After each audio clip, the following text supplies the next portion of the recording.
Movie की शुरुआत होती है वेटिकन सिटी से। साल है 1979। फुल मून की रात है और इस रात को खास बनाता है चांद के ऊपर से गुजरता हुआ मीटोराइट। पर यह रात जितनी खूबसूरत है उतनी ही शैतानी है, क्योंकि आज वेटिकन सिटी के बड़े प्रीस्ट यानी पॉप के मुताबिक आज जन्म होने वाला है एक ऐसी लड़की का जिसकी वजह से पूरी दुनिया का अंत होगा। इसीलिए एक प्रीस्ट पॉप से उस लड़की को मरवाने के लिए कहता है, पर पॉप उसे नहीं मरवाना चाहता, क्योंकि गॉड के मुताबिक इन्हें उस लड़की को शैतान से बचाना है, न कि उसे मारना। इसीलिए पॉप अपने वफादार प्रीस्ट थॉमस को उस लड़की की रक्षा का काम सौंपते हैं। यह सीन कट होकर 6 घंटे बाद जाता है, जहाँ हम न्यूयॉर्क सिटी को देख पाते हैं, क्योंकि आज न्यूयॉर्क में उस लड़की का जन्म होने वाला है। सीन फिर से कट होता है, जहाँ हम देख पाते हैं कि हॉस्पिटल में किसी औरत की डिलीवरी हो रही है। इस औरत का नाम मारिया यॉर्क होता है। यह औरत एक बच्ची को जन्म देती है, जिसे एक नर्स यह कहकर ले जाती है कि वह इस बच्ची को नहलाएगी।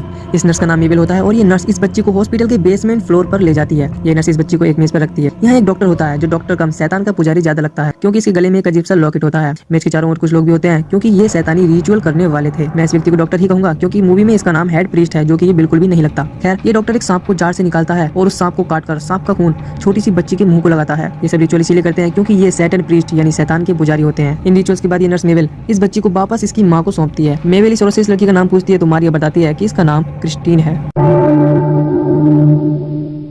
अब समय आता है 20 साल बाद का, जहाँ न्यूज एंड टीवी आदि में यही चर्चा चल रही होती है। इस शताब्दी के अंत में यानी 1999 के आखिरी दिन रात 12 बजे के बाद दुनिया खत्म हो जाएगी, और इस हिसाब से 3 दिन बाद दुनिया खत्म हो जाएगी। खैर, अगले सीन में हम देखते हैं कि कुछ वर्कर सड़कों के नीचे गैस पाइपलाइन का काम कर रहे होते हैं। फिर अचानक जमीन के नीचे प्रेशर इतना बढ़ जाता है कि अंडरग्राउंड सभी टनल्स में आग लग जाती है, जिससे बहुत बड़ा ब्लास्ट हो जाता है। इस आग से निकलता है लूसीफर यानी शैतान। ये शैतान किसी अनजान व्यक्ति के शरीर में घुस जाता है, जिसे हम आगे शैतान के नाम से ही जानेंगे। ये शैतान एक रेस्टोरेंट में एक औरत को काफी लस्ट तरीके से किस करता है, और इस औरत का बॉयफ्रेंड बस देखता रह जाता है। शैतान किस करने के बाद रेस्टोरेंट के बाहर आता है और बूम, रेस्टोरेंट में ब्लास्ट हो जाता है। ये ब्लास्ट शैतान नहीं किया होता है, क्योंकि इसे अपनी मौजूदगी की छाप जो छोड़नी थी। खैर, नेक्स्ट सीन में हम एक व्यक्ति को देखते हैं जिसका नाम जेरिको होता है, और वो एक सिक्योरिटी कॉप होता है। ये अपने आप को मारने की कोशिश करता है, क्योंकि इसने काफी टाइम पहले अपनी बीवी और बच्ची को खो दिया होता है, पर वो अपने आप को मारने की हिम्मत नहीं जुटा पाता। तभी जेरिको का दोस्त बॉबी आता है और जेरिको को काम पर आने के लिए कहता है। जेरिको रेडी होता है और काम पर जाता है। यहाँ हम देखते हैं कि ये एक व्यक्ति की सिक्योरिटी कर रहे होते हैं। ये व्यक्ति वही होता है जिसने रेस्टोरेंट में ब्लास्ट किया होता है, यानी शैतान, पर इन्हें इस बारे में कुछ नहीं पता होता। खैर, जेरिको और बॉबी शैतान को इसकी डेस्टिनेशन पर छोड़ते हैं, पर अचानक बिल्डिंग के ऊपर से कोई अनजान व्यक्ति शैतान पर एक मशीन गन से हमला कर देता है और जेरिको उसे देख लेता है और शैतान को गोली लगने से बचाता है। बुलेट जेरिको को लगती है, पर उसे कुछ नहीं होता, क्योंकि उसने बुलेट प्रूफ जैकेट पहन रखी थी। जेरिको और बॉबी एक हेलीकॉप्टर की मदद से बिल्डिंग के ऊपर जाते हैं। फिर जेरिको इस अनजान व्यक्ति को पकड़ने की कोशिश करता है।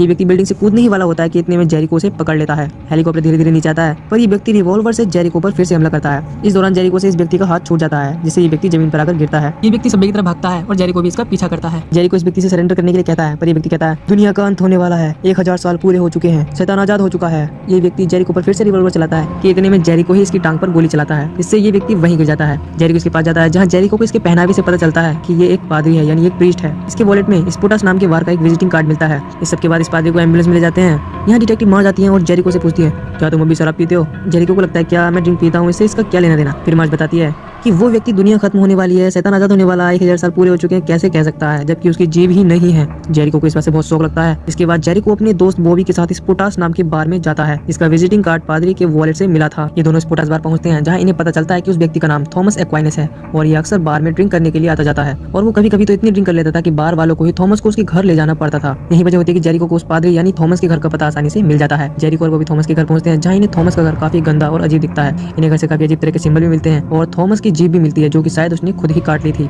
इन्हें यहाँ फिर से किसी की फोटो मिलती है, जिसे ये खुद रख लेते हैं। तभी अचानक कोई आ जाता है, जिस पर ये गन पॉइंट कर देते हैं, पर ये डिटेक्टिव मार्ज होती हैं, जो अपनी टीम के साथ इन्वेस्टिगेट करने आई थी, पर यहाँ पहले से ही जेरिको और बॉबी होते हैं। डिटेक्टिव मार्ज कहती है, इसका नाम थॉमस एक्वाइनस है और ये एक पादरी है। जेरिको कहता है, ये सब तो मुझे पता है, अगर तुम इसके बारे में कुछ और जानते हो तो बताओ। इस पर डिटेक्टिव मार्ज बताती है कि ये वेटिकन सिटी साल 1981 में न्यूयॉर्क के सेंट जॉन चर्च में आया था, पर वो 6 महीने पहले उस चर्च से गायब हो गया और अजीब से रिचुअल करने लगा। दोस्तों, आपको क्लियर कर देता हूँ कि ये वही थॉमस है जिसे हमने मूवी की शुरुआत में देखा था, और इसे वेटिकन सिटी चर्च के पोप ने उसी लड़की की रक्षा के लिए भेजा था। यहाँ जेरिको मार्ज को नहीं बताता कि उसे फिर से किसी की फोटो मिली है। इस सब के बाद जेरिको और बॉबी यहाँ से चले जाते हैं। अगले सीन में वही फोटो वाली लड़की को देखते हैं, जिसका नाम क्रिस्टीन होता है, और ये वही लड़की है जिसकी वजह से दुनिया खतरे में है, और वेटिकन सिटी के पॉप ने भी इसी लड़की की रक्षा के लिए थॉमस को यहाँ भेजा था। खैर, हम यहाँ क्रिस्टीन को उसके पेरेंट्स की ग्रेव पर देखते हैं, क्योंकि क्रिस्टीन के पेरेंट्स अब इस दुनिया में नहीं रहे। इस सब के बाद क्रिस्टीन घर लौट रही होती है कि अचानक क्रिस्टीन के सामने एक अजीब सा आदमी आकर खड़ा हो जाता है और क्रिस्टीन से कहता है, He is coming for you, Christine.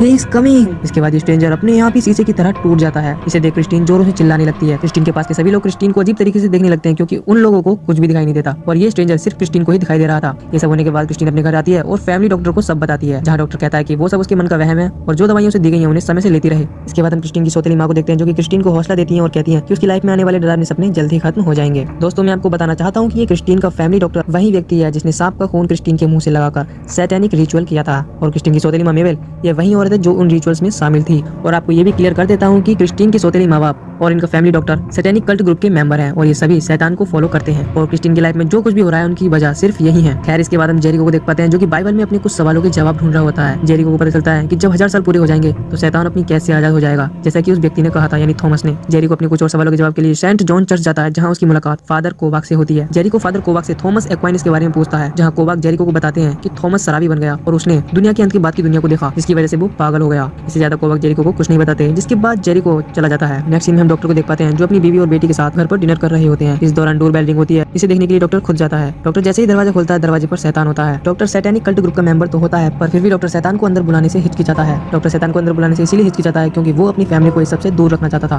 खैर शैतान अंदर आ जाता है और डॉक्टर की बीवी और बेटे को काफी हफ्सी नजरों से देखता है। इसके बाद शैतान डॉक्टर की वाइफ एंड डॉक्टर के साथ फिजिकली इंटीमेट होता है। इस दौरान हमें डॉक्टर की वाइफ का फेस चेंज होकर क्रिस्टीन के फेस में चेंज होता दिखता है। फिर चिल्लाते हुए क्रिस्टीन की आंख खुलती है क्योंकि शैतान का डॉक्टर की वाइफ और डॉक्टर के साथ सेक्सुअली इंटीमेट होना क्रिस्टीन के ड्रीम में चल रहा था। बट दोस्तों जो भी शैतान ने डॉक्टर की वाइफ और डॉक्टर के साथ किया वो रियल था और क्रिस्टीन ये सब इसीलिए देख पाती है क्योंकि क्रिस्टीन शैतान से मेंटली कनेक्ट थी। क्रिस्टीन के चिल्लाने पर मेबल क्रिस्टीन के रूम में आती है और उसे संभालने की कोशिश करती है। अगले सीन में हम शैतान को देखते हैं जो कि हॉस्पिटल में थॉमस के लिए आता है पर एक पुलिस ऑफिसर उसे अंदर जाने के लिए मना करता है। इस पर शैतान उस पुलिस ऑफिसर को अपनी बातों से हिप्नोटाइज करता है। इसके बाद वो पुलिस ऑफिसर शैतान को अंदर बुलाता है। शैतान थॉमस के वार्ड में जाता है और थॉमस के पास आकर बैठ जाता है। इधर जेरिको, बॉबी और मार्ज भी थॉमस का राइटिंग स्टेटमेंट लेने के लिए आते हैं। बट जब ये थॉमस के वार्ड में एंटर होते हैं तो देखते हैं कि किसी ने थॉमस को बिल्कुल जीसस क्राइस्ट की तरह हाथ पांव पर सीजर से वार्ड के रूप पर उल्टा लटका दिया है। जेरिको पहरेदारी करने वाले कॉप से इस बारे में पूछता है तो वो कॉप कुछ नहीं बताता। खैर थॉमस की डेड बॉडी को नीचे उतारा जाता है पर थॉमस की बॉडी पर कट वर्ड्स होते हैं जो कि काफी वियर्ड था। बॉडी पर लैटिन में कुछ लिखा होता है जिसे एक डॉक्टर ट्रांसलेट कर बताता है, When the 1000 years has ended, Satan shall be loosed out of his prison। इसी के साथ कुछ इंग्लिश में लिखा होता है, क्रिस्ट इन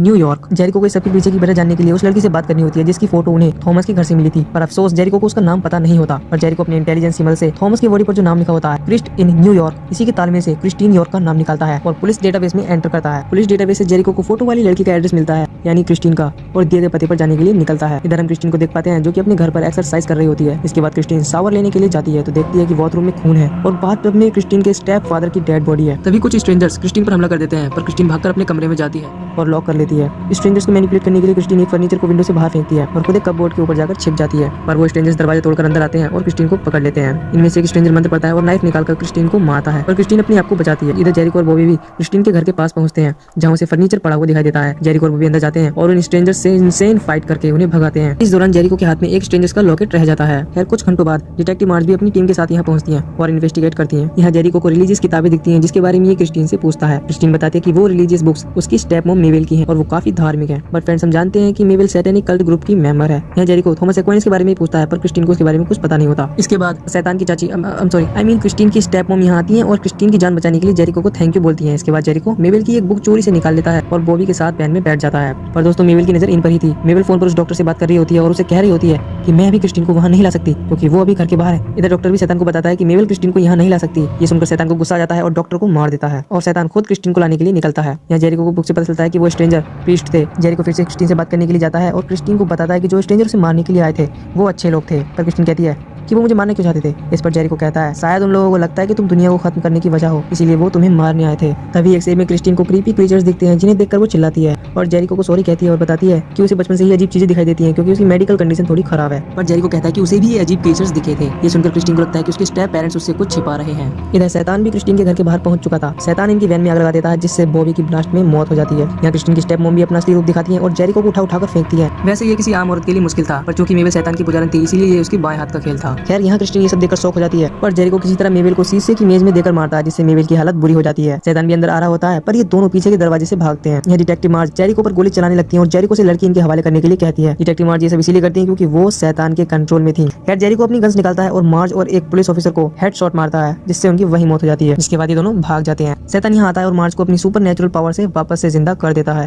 यहाँ जेरिको और क्रिस्टीन सेंट जॉन चर्च में फादर कोवाक के पास पहुंचते हैं और उन्हें सारी घटना एक्सप्लेन करते हैं। यहाँ फादर कोवाक भी इन्हें सबके पीछे की वजह बताते हैं और कहते हैं कि क्रिस्टीन एक खास नक्षत्र में पैदा हुई थी और शैतान को भी इसी खास नक्षत्र वाली लड़की यानी क्रिस्टीन चाहिए ताकि वो क्रिस्टीन की मदद से एक ऐसा ताकतवर शैतानी बच्चा इस दुनिया में ला सके जो इस दुनिया की बर्बादी का कारण बनेगा। यहाँ फादर कोवाक लूसीफर एम्पायर का सिंबल दिखाते हैं जैसा कि सेम क्रिस्टीन की वहां पर भी होता है। अब जेरिको को भी इस सब के पीछे की वजह समझ में आने लगती है। जेरिको फादर से इस सबका सोल्यूशन पूछता है तो फादर कहते हैं कि क्रिस्टीन को यहीं रुकना होगा ताकि वो शैतान से इसकी रक्षा करें। पर जेरिको फादर और गॉड पर विश्वास नहीं करता जिसकी वजह से जेरिको क्रिस्टीन से अपने साथ आने के लिए कहता है। पर क्रिस्टीन को लगता है कि जेरिको बुरी शक्तियों के सामने नहीं टिक पाएगा इसीलिए क्रिस्टीन चर्च में फादर कोवाक के साथ रुकने का फैसला करती है जिससे जेरिको को काफी बुरा लगता है और चला जाता है। जेरिको अपनी फैमिली के गम में फिर से ड्रिंक करता है और तभी अचानक शैतान उसके सामने आ जाता है। जेरिको से देखकर डर जाता है और गन को उसकी तरफ पॉइंट करता है। यह शैतान जेरिको को उसकी गुजरी हुई फैमिली के इल्यूजन्स दिखाता है, जिससे जेरिको बहुत ज्यादा भावुक हो जाता है। शैतान जेरिको से डील करता है कि अगर वो बता दे कि क्रिस्टीन कहाँ है तो वो उसे उसकी फैमिली लौटा देगा, और जेरिको दिल की जगह दिमाग से काम लेता है और कहता है भाड़ में जा। गाइस गाली के लिए सॉरी, बट अगर मूवी में ही गाली हो तो ऐसा करना पड़ता है। खैर शैतान को ये सुनकर बहुत गुस्सा आ जाता है और जेरिको को गला पकड़कर उठा देता है। जेरिको शैतान के शरीर में 2 गोली मारता है पर शैतान को कुछ नहीं होता। शैतान जेरिको को बाहर फेंकता है और आखिरी बार जेरिको से उसका साथ देने के लिए पूछता है। जेरिको कहता है हाँ मैं तुम्हारा साथ दूंगा। जैसे ही शैतान जेरिको की तरफ हाथ बढ़ाता है, जेरिको लपक कर शैतान को खिड़की से खींचता है और शैतान को फेंक देता है, जिससे शैतान एक कार पर जाकर गिरता है। इसके बाद जेरिको अपने घाव पर कपड़ा बांधता है। तभी जेरिको घर की डोरबेल रिंग होती है। जेरिको खिड़की से कार की तरफ देखता है तो शैतान वहां नहीं होता। जेरिको को लगता है कि डोर पर शैतान है, इसीलिए जेरिको अपनी गन निकालकर दरवाजा खोलता है। दरवाजे पर बॉबी होता है जो मर चुका था। जेरिको उसे कहता है तुम तो मर गए थे ना, पर बॉबी कहता है कि वो उस वक्त वैन से बाहर था और जब धमाका हुआ तो वो गटर में जाकर गिर गया था। जेरिको कंफर्म करने के लिए बॉबी की वहां पर गोली चलाता है, जिससे जेरिको को पता चल जाता है कि ये बॉबी ही है। फिर जेरिको को रियलाइज होता है कि उसे क्रिस्टीन को वहां नहीं छोड़ना चाहिए था। इसके बाद जेरिको पहले तो बॉबी से गोली चलाने के लिए सॉरी बोलता है और इसके बाद उसे कार लेकर सेंट जॉन चर्च पहुंचने के लिए कहता है। इधर सेंट जॉन चर्च में वेटिकन सिटी से प्रीस्ट आता है। क्रिस्टीन की नजर इनके लॉकेट पर जाती है, जिससे उसे पता चल जाता है कि ये वही लोग हैं जिन्होंने इसे पहले भी उसे मारने की कोशिश की थी। जब तक क्रिस्टीन को ये रियलाइज होता तब तक वेटिकन प्रीस्ट फादर कोवाक और क्रिस्टीन को पकड़ लेते हैं। वेटिकन प्रीस्ट क्रिस्टीन को मारने से पहले मंत्र पढ़ते हैं। यहाँ फादर कोवाक वेटिकन प्रीस्ट से क्रिस्टीन को न मारने के लिए कहता है, पर वेटिकन प्रीस्ट कहता है कि दुनिया को बचाने के लिए इसे मारना ही होगा। वेटिकन प्रीस्ट क्रिस्टीन को मारने ही वाला होता है कि तभी जेरिको अपनी गन से वेटिकन प्रीस्ट के हाथ को घायल कर देता है और क्रिस्टीन को लेकर भाग जाता है। यह शैतान भी आ जाता है और सभी वेटिकन प्रीस्ट को मार देता है। यह जेरिको को दोनों तरफ से बहुत से लोग आते दिखाई देते हैं जो शैतान के कंट्रोल में थे। यह बॉबी अपनी कार लेकर आता है जिसमें क्रिस्टीन बैठ जाती है, पर बॉबी जेरिको के लिए कार का दरवाजा नहीं खोलता क्योंकि वो भी शैतान के कंट्रोल में था और वो तब से ही क्रिस्टीन के लिए नाटक कर रहा था। खैर बॉबी क्रिस्टीन को लेकर चला जाता है और ये सभी लोग जेरिको को बहुत पीटते हैं। शैतान भी यहाँ जाता है और जेरिको को मार मारकर अधमरा करके लटका देता है। अगली सुबह फादर कोवाक जेरिको को देखते हैं और चर्च में लेकर आते हैं। इसके बाद फादर जेरिको का कंप्लीट ट्रीटमेंट करते हैं। जेरिको को शाम 7 बजे होश आता है। इसका मतलब होता है कि अभी क्रिस्टीन को बचाने के लिए 5 घंटे का वक्त है। जेरिको सबसे पहले अपने पुलिस हेडक्वार्टर जाता है और अपने आप को हथियारों से लैस कर लेता है। इसके बाद जेरिको बॉबी की कार की मदद से उस जगह का पता लगाता है जहाँ क्रिस्टीन है। जेरिको पूरी तैयारी के साथ छिपते छिपाते वहाँ पहुंच जाता है जहाँ शैतान क्रिस्टीन से संभोग करने के लिए फाइनल रिचुअल कर रहा था और इस फाइनल रिचुअल में बहुत से लोग शैतान का साथ दे रहे थे। जेरिको को यहाँ मार्च दिखती है। जेरिको से हेडशॉट मारता है और एक बार फिर उसे मौत की नींद सुला देता है। खैर गोली चलने से भगदड़ मच जाती है, जिसके बाद जेरिको शैतान के सीने को मशीन गन से छलनी कर देता है। यह जेरिको क्रिस्टीन के सर पर ही गन पॉइंट करने का नाटक करता है ताकि शैतान इन्हें यहाँ से जाने दे, बट तभी बॉबी जेरिको के सामने आ जाता है और जेरिको पर गन पॉइंट करता है, पर बॉबी शायद अपने सेंस में वापस आ जाता है, जिसके बाद बॉबी जेरिको पर गोली नहीं चलाता है, पर शैतान बॉबी को आग लगाकर मार देता है, जिससे जेरिको को बहुत गुस्सा आता है और एक लॉन्चर की मदद से इस जगह को आग लगा देता है। जेरिको इस जगह से निकलकर सबवे की तरफ भागता है, पर वो लोग जेरिको को घेर लेते हैं। जिसके बाद जेरिको दीवार तोड़कर सबवे की दूसरी तरफ जाता है, जिस तरफ से एक मेट्रो आ रही होती है। मेट्रो ड्राइवर इन्हें देखकर मेट्रो की ब्रेक लगाता है, जिसके बाद ये खाली मेट्रो में चढ़ जाते हैं। ड्राइवर जेरिको के कहने पर मेट्रो को फुल स्पीड पर चलाता है। इनके सामने शैतान आता है, पर ये शैतान को मेट्रो से उड़ा देते हैं। शैतान मेट्रो में चढ़ जाता है, जिसके बाद जेरिको मेट्रो को मेट्रो के इंजन से अलग करके शैतान को इंजन के साथ उड़ा देता है। इसके बाद ये दोनों सबवे से निकलकर एक चर्च में जाते हैं। इधर शैतान का शरीर पूरी तरह से खराब हो चुका था, जिसके बाद शैतान इस शरीर को छोड़ देता है। इधर जेरिको चर्च में क्रिस्टीन से छुपने के लिए कहता है और खुद गॉड से उसे शक्ति देने के लिए प्रे करता है। यहाँ जेरिको को रियलाइज हो गया था कि अगर उसकी फैमिली उस हादसे में नहीं मरती तो जेरिको क्रिस्टीन की मदद के लिए यहाँ नहीं होता। तभी शैतान जमीन फाड़कर आता है और जेरिको के शरीर में घुस जाता है। क्रिस्टीन को पता नहीं होता कि शैतान जेरिको के शरीर में है। जैसे ही क्रिस्टीन जेरिको के पास आती है तभी जेरिको काफी तेज से क्रिस्टीन के हाथ को पकड़ लेता है और क्रिस्टीन के साथ सेक्सुअली इन्वॉल्व होने की कोशिश करता है, पर जेरिको शैतान को ऐसा नहीं करने देता और अपने आप को एक स्वॉर्ड की तरफ फेंकता है, जिससे शैतान वापस नर्क में चला जाता है और इस तरह जेरिको क्रिस्टीन और दुनिया को बचा लेता है। आखिरी वक्त में जेरिको को अपनी वाइफ और डॉटर दिखाई देती है, जिससे वह खुशी खुशी स्वर्गवास हो जाता है और मूवी भी यहीं पर खत्म हो जाती है। दोस्तों आई होप कि आपको वीडियो पसंद आई होगी, तो प्लीज वीडियो को लाइक करना और चैनल को सब्सक्राइब कर देना। बेसिकली मूवी में शैतान एक लड़की क्रिस्टीन की मदद से शैतानी बच्चे को ह्यूमन फॉर्म में धरती पर लाना चाहता था। अगर शैतान अपने मंसूबों में कामयाब हो जाता तो वो दुनिया इस दुनिया के कंपैरिजन में नर्क से ज्यादा बदतर होती। लेकिन एक सिक्योरिटी कॉप जिसने अपनी फैमिली खो दी वो क्रिस्टीन को शैतान से बचाता है। बट दोस्तों अंत भला तो सब भला, क्योंकि हमारे जेरिको भैया ने शैतान को हरा दिया। दोस्तों आज के लिए बस इतना ही। प्लीज वीडियो को लाइक करना, वीडियो शेयर करना और चैनल सब्सक्राइब जरूर कर देना। मैं मिलूंगा आपसे नई वीडियो में, तब तक के लिए बाय बाय।